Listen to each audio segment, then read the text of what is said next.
I sat across from the mahogany desk, trying to understand how my entire life had just been reduced to a nod and a handshake. The lawyer didn't even look me in the eye as he handed the envelope to my brother. Only to my brother.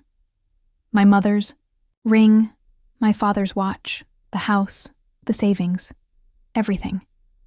My name wasn't mentioned once.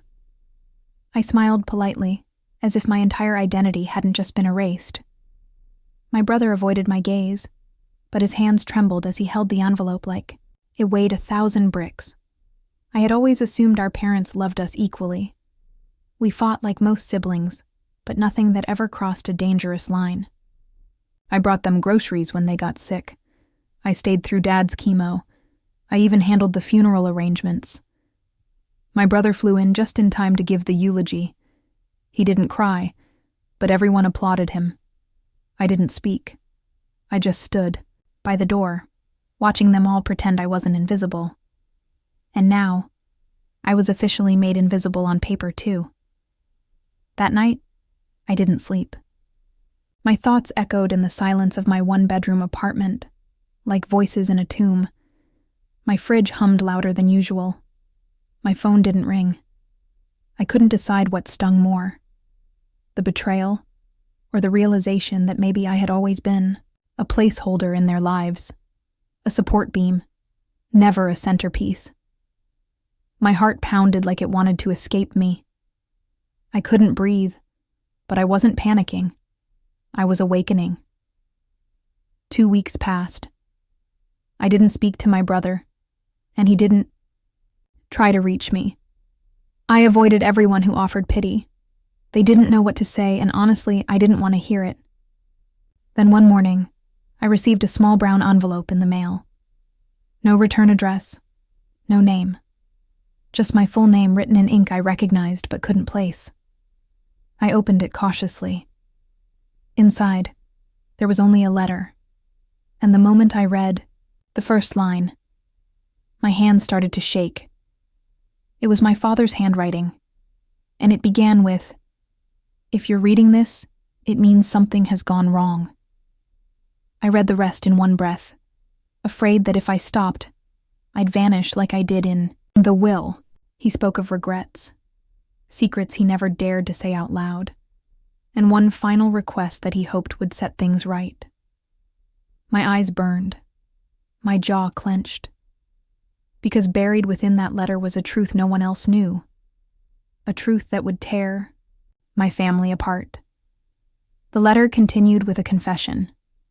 My father admitted that the inheritance wasn't based on love, it was based on debt. A debt he owed to my brother's mother. That's when the air left my lungs. My brother's mother, not mine. He wasn't my full brother. He never was. And no one ever told me. My father raised us both, yes, but only one of us carried his name by blood. And apparently, only one of us was owed something in return. My stomach turned with betrayal, but also clarity. Pieces began clicking into place. The awkward silences at family dinners, the way my father praised my brother's achievements and overlooked mine, the sudden disappearances he'd never explain. I used to think I was the problem. Now I realized I was the inconvenient reminder of a different past, a past he never truly made peace with, a past that now had come roaring back to demand justice. But the letter wasn't just an apology. It contained instructions. He had hidden something in the attic of our old house, something for me. He wrote that it wouldn't make up for everything, but it would help me understand. He said it was meant to be mine all along, but he had run out of time to give it properly. My hands shook as I finished the page. For the first time since the reading of the will, I felt something other than numbness. I felt purpose. I packed a bag and drove back to the house that now belonged to my brother. I didn't call, didn't warn anyone. I just went. The windows were dark, the driveway empty. I still had a key. I don't know why I kept it on my chain all these years. The lock clicked open with a cold familiarity. The floor creaked just like it did when I was 12 and sneaking downstairs for snacks. The ghosts of old memories stirred as I climbed the stairs toward the attic. Dust choked the air as I pushed the attic door open. The light bulb flickered weakly, casting long shadows on forgotten boxes. I searched for hours. My arms were scratched, my throat dry. Then, in the far corner, beneath a tarp and behind a row of moldy suitcases, I found a locked chest, small, wooden, carved with the initials MW, my initials. There was no key, but I didn't need one. I broke the lock with a crowbar I found nearby. What I saw inside made me fall to my knees. Inside the chest were photographs I had never seen before. Images of my mother holding me as a baby, letters she wrote but never sent, and a small velvet pouch with a pendant I remembered vaguely from my childhood. Beneath it all was a journal. My father's journal. The first page was dated a week after my mother died. The ink was shaky, the words raw. "I don't know how to raise him alone," he wrote. "He doesn't look like her. But every time I see him, I hear her laugh." I choked on a sob I didn't expect. As I turned the pages, I felt like I was being reintroduced to a man I thought I knew. He wasn't cold in those entries. He was terrified, broken, human. He spoke of guilt, not being able to love two children equally. He admitted to being unfair. He admitted to failing me. But he also said something that made me stop breathing. I left him out of the will to protect him from what's coming. I read that line over and over, my mind spiraling. What was coming? Just then, my phone buzzed in my pocket. 1 missed call. 2. Then a text from my brother. "Where are you? We need to talk. It's urgent." My stomach dropped. My hands froze over the journal. How did he know I was here? I stood in the attic, suddenly hyper-aware of every sound, every creak, every tick of the old house. I shut the chest and slid it back under the tarp. I took only the journal and the pouch. Whatever this was, it wasn't over. It was just beginning. As I crept down the stairs, I heard the front door open. My brother's voice echoed through the hall. "Are you here?" He sounded different. Panicked, maybe. Or angry. I didn't answer. I couldn't. I slipped into the guest room and locked the door. My heart pounded against my ribs. Footsteps approached. He knocked softly. "Please open. I need to explain something." I stayed silent, gripping the journal like a shield. I didn't know if I was about to uncover a family secret or walk straight into danger. Minutes passed. Silence returned. When I finally opened the door, he was gone. On the hallway table, he had left an envelope addressed to me. Inside was a single sheet of paper. "They're watching us. They know about the letter. Burn everything. Call me tonight." No signature, no explanation. Just the handwriting I knew as well as my own. My throat tightened. I looked out the window. A black car I didn't recognize was parked across the street, and it wasn't there when I arrived. That night, I didn't sleep again. I sat in my apartment with the journal on the table, the letter from my brother next to it, and the pouch still unopened. I turned my phone off. Every time I looked at the window, I felt watched. I didn't know who they were or what they wanted. But I knew this. My father's letter wasn't just a guilty goodbye, it was a warning. And my brother wasn't the enemy anymore. At least not the only one. Something darker was circling us. I flipped through the last pages of the journal.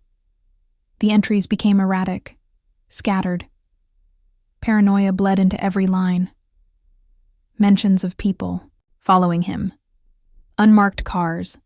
Late-night calls with no voice. He even wrote about the attic chest. "If they find it, it's over," he scrawled in red ink. My mind raced. What had he gotten involved in?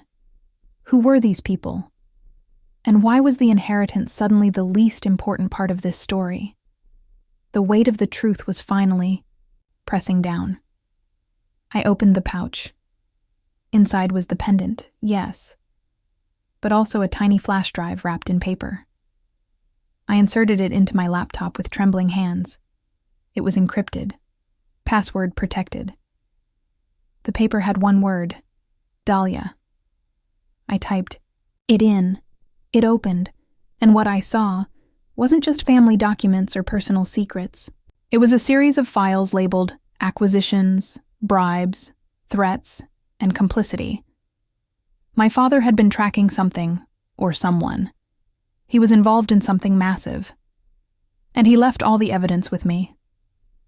Suddenly, it all made sense. Why he cut me out, why he feared for me, why the chest had to stay hidden. This wasn't about favoritism. This was about survival. He left everything to my brother so they wouldn't come after me. Because my brother was already part of it, willingly or not. The will wasn't the betrayal. It was the shield. I looked. Around the room, every shadow suddenly more dangerous than the last. I was holding a fuse, and if I lit it, everything would burn. I had two choices: bury the truth and pretend none of this existed, or expose it and risk destroying my family's name, my brother's life, and maybe even my own. I thought I knew who I was before that letter arrived. Now I wasn't sure if I was the forgotten child, or the last hope my father had to make things right. My fingers hovered over the files, and in that moment, I whispered to the empty room, "Dad, what did you do?" The answer would change everything. Again. I called my brother. I had no choice. He answered on the first ring, voice tight and low. "Where are you?" I told him I was safe, but I didn't trust him yet. "You opened it," he said. Not a question, a statement. "You saw the files." I stayed silent. He sighed. "I tried to keep you out of this, but Dad, he always thought you'd be the one to fix it, and now they're watching you too." My grip tightened around the phone. My blood turned cold. He told me to meet him at a diner on the edge of town. "Somewhere public," he said. I hesitated, but curiosity overrode fear. I packed the journal, the flash drive, and slid the pendant around my neck. As I left, I saw the same black car, again. Same parking spot. Same stillness. I didn't run. I walked like I wasn't afraid. Like I wasn't carrying the most dangerous truth I'd ever known. But every step felt like a step deeper into something irreversible. The diner smelled like burnt coffee and cheap desperation. He was already there, hoodie pulled over his head, fingers drumming against a mug. I slid into the booth across from him. His eyes were sunken, darker than I remembered. "You weren't supposed to find the chest," he whispered. "Dad said he'd destroy it if things got worse, but I think he knew he wouldn't make it." I asked him what worse meant. He didn't answer. He just pulled out a crumpled photo from his pocket. It was a group shot. Our father smiling, beside two men in suits I didn't recognize, but one of them had the same car I'd seen outside my apartment. "They're not just businessmen," he said. "They ran everything from behind the scenes. Land, permits, laundering. Dad kept records. I think he thought exposure would protect him. It didn't." My brother looked around, leaned in closer. "They gave me the inheritance on one condition: keep you away from all of it. That's why I didn't call." I sat in silence, watching the steam from his coffee vanish into the stale air. Every word he said painted a deeper betrayal, but also a strange loyalty. He hadn't stolen from me. He had tried to shield me in his own broken way. I wanted to be angry. I wanted to scream. But mostly I wanted the truth. All of it. I took a deep breath and whispered, "Then help me finish what he started." He nodded once, quietly, like a man finally accepting his role in a legacy built on lies. We drove to the old factory on the edge of the city. According to the journal, that's where everything began. Land acquisitions, forged deals, people who disappeared without explanation. My father used to bring us here when we were kids, told us it was just a warehouse he helped manage. I remember the rusted metal stairs, the echo of our laughter in the empty halls. Now that place felt haunted by the weight of everything he never said. We parked in silence. Neither of us moved. The inside smelled of mold and secrets. The air was damp. My brother led me through a maze of corridors until we reached a rusted door behind a stack of broken crates. He pried it open with effort. Inside was a small office, dusty but preserved. Folders, maps, photos on the wall with strings connecting faces and dates. He worked here alone for years, he murmured. He kept everything off the grid. Even Mom didn't know. I felt like I was walking through his mind. We sat at the desk, opening files one by one. Names of city officials, large cash transactions. A list titled Silencers, all marked with red X's. My heart pounded faster with each page. This wasn't just about family. This was a network. And my father wasn't just an unwilling participant. He was a whistleblower, a double player. If this gets out, my brother said, they'll kill us. But I didn't back away. I had spent my life being erased. Now, I was finally writing my part in the story. I copied everything onto a clean drive. My brother watched me, as if he was seeing me for the first time. Not as the quiet sibling in the background, but as the one bold enough to do what our father never could. Before we left, I looked back at the office one last time. I whispered, goodbye, though I didn't know to whom. My father, my past, my old self, maybe all of them. We left with the truth in our pockets and fire in our chests. And someone was definitely following us. That night, I posted the documents anonymously to 3 journalists my father had referenced in his notes. I left no name, no trace, just the truth. The next morning, 2 of them were on the front page. Scandals erupted. Arrests were made. But that same black car was parked again outside my building, watching, waiting. My brother disappeared a week later. No note, no trace, just silence. But the last thing he said still rings in my head. If one of us vanishes, the other keeps going. I didn't report my brother's disappearance. I knew the police wouldn't help, not with what we knew. Instead, I waited, watched, stayed low. But strange things began to happen. A woman in a gray coat walked past my apartment 3 times in a single day. A man in the grocery store said my father's name out loud while flipping through a newspaper, but never looked at me. The walls were closing in, and whoever they were getting closer. The journalists kept publishing. It was like watching an entire city wake up from a filthy dream. Businessmen were arrested. Politicians denied everything. But no one ever mentioned my name. That anonymity was my only shield. I checked windows constantly. I erased everything I touched. I thought I was safe in silence, until another envelope arrived. Handwritten, no return address. It said, "You haven't finished. Go to 12 Marlowe Street. Bring the pendant." Fear pulsed through my chest, but so did purpose. I was walking a path my father started, and my brother vanished following. I couldn't stop. I slipped the pendant around my neck. I took a fresh copy of the drive, and I walked to the address like each step was either a test or a final goodbye. The building was old, forgotten, windows covered, the gate unlocked. I pressed the buzzer. Nothing.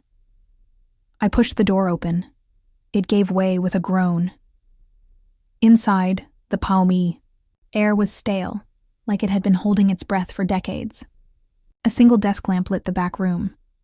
A man sat behind it, face shadowed, eyes hollow.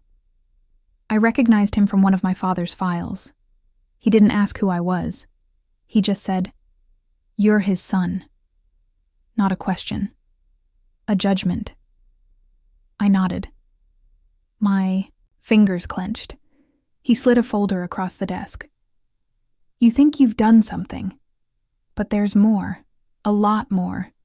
Your father only scratched the surface." He told me things my father never wrote, that he wasn't innocent, that he'd helped build the empire I was now tearing down. The first bribes, the first threats, they started with him. "But he tried to fix it," I said. The man nodded. "When it was already too late, but maybe not for you." Then he handed me a second folder, new names, current players, faces still smiling on television. "If you stop now," he said quietly, "your father's death will mean nothing." I left with the folder as if it were made of lead. My hands trembled. I knew opening it would change everything. But I did. And what I saw, judges, police captains, high-level CEOs, people still shaking hands in front of cameras while controlling shadows behind closed doors. It wasn't just about my family anymore. It never was. And maybe this folder, this terrible truth, was my real inheritance. Not money, not property, but a war. Back at my apartment, I didn't sleep. I didn't eat. I mapped out a new system. New emails, new locations. I used burner phones and public Wi-Fi at random cafes. Each file was drip-fed to the same journalists. Slowly, deliberately. With each leak, the headlines grew louder. The city was bleeding truth. The rich were hiding. The powerful were being dragged from their towers. I was invisible, but I was winning. Fear is proof that courage is working. And I kept going. Then, one night, a plain envelope was taped to my door. Inside, just one sentence. "You've gone too far." No name, no threat, just fact. I didn't panic. I moved, left the apartment, left my name.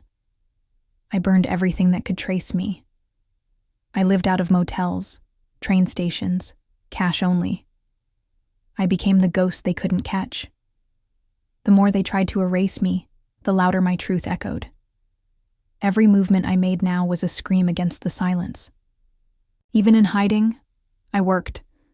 I uploaded backups to Dead Man's switches. I connected whistleblowers with the press. I shared tips, patterns, warnings.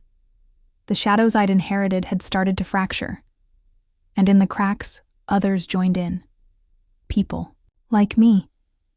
Silent for years, now ready to fight. My father didn't just leave me a chest in an attic. He left me an army of buried voices, aching to be heard.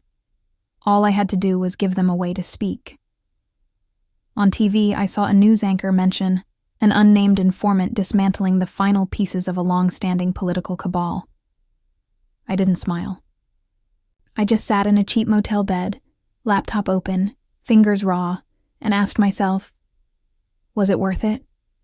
And in the silence, I could almost hear my father's voice. If someone finishes what I started, maybe all this wasn't for nothing. That's why I never stopped, even when the cost grew unbearable. 3 months passed. I hadn't seen my brother. No calls, no letters. I still checked every news headline for his name, half dreading, half hoping. Then, late one night, I received an encrypted message on one of the secure emails I thought only I had access to. No sender, no subject, just 2 words. Still alive. My breath caught in my throat. It had to be him. I wrote back, but the message bounced. 1 signal, 1 breath, then silence again. But that was enough. I knew he was out there, somewhere. Maybe watching, maybe hiding, maybe working in his own way. I didn't need him to come back. I just needed to know that the story didn't swallow him whole. With every new leak, every name exposed, I felt less like a victim and more like a witness. Not of a crime, but of a reckoning. My father had left chaos behind, yes, but he also left the match that lit the fuse. I was just the flame. Then it happened. One of the men on the original silencers list was found dead. Not arrested. Dead. Car explosion. Official story. Accident. But I knew better. It was a warning. They were losing control, and now they were trying to reclaim it by any means necessary. I moved again. This time out of state. Changed my name. Got new papers. Every day felt borrowed. Every face I passed could be one of theirs. But I didn't stop, because the story still wasn't finished. I uploaded the last folder, the final piece, the one that tied them all together: emails, audio recordings, surveillance footage. I sent it to every major outlet with a simple title: My Father's Ledger. I didn't sign it. I didn't need to. Within hours, it went viral. The world watched. The government panicked. Entire institutions began to crumble under the weight of truth. And I sat in a silent room with nothing left in my hands but a photo of my father and me. Smiling. Before the lies. That night, I dreamed of the attic again. The dust, the locked chest, the letter. But this time, my father was sitting there, waiting. He didn't speak. He just looked at me and nodded once. That was enough. I woke up crying. Not because I missed him, but because I understood him. For the first time, fully. He didn't leave me nothing. He left me a choice: to stay silent, or to set everything on fire. And I chose fire. I don't know how this ends. Maybe I'll disappear, just like my brother. Maybe one day someone will find this story and wonder if any of it was real. Maybe they'll say I was brave, or foolish, or both. But I know this. I didn't let silence win. I didn't let the shadows eat me whole. I stood in the center of everything that tried to erase me and screamed back. And even if my voice fades, the echoes will remain. That's more than most ever get. I think about my father a lot now. Not the man who shut me out of the will, but the man who tried, in the only way he knew how, to pass the truth forward. He wasn't perfect, he wasn't clean, but he was desperate to make it right. And somehow, in the wreckage of his decisions, he carved a path only I could walk. The inheritance wasn't in a lawyer's office. It was buried beneath lies, dust, and guilt. And I had to dig with my bare hands to find it. Sometimes I wish things had been different. That he had just said he loved me.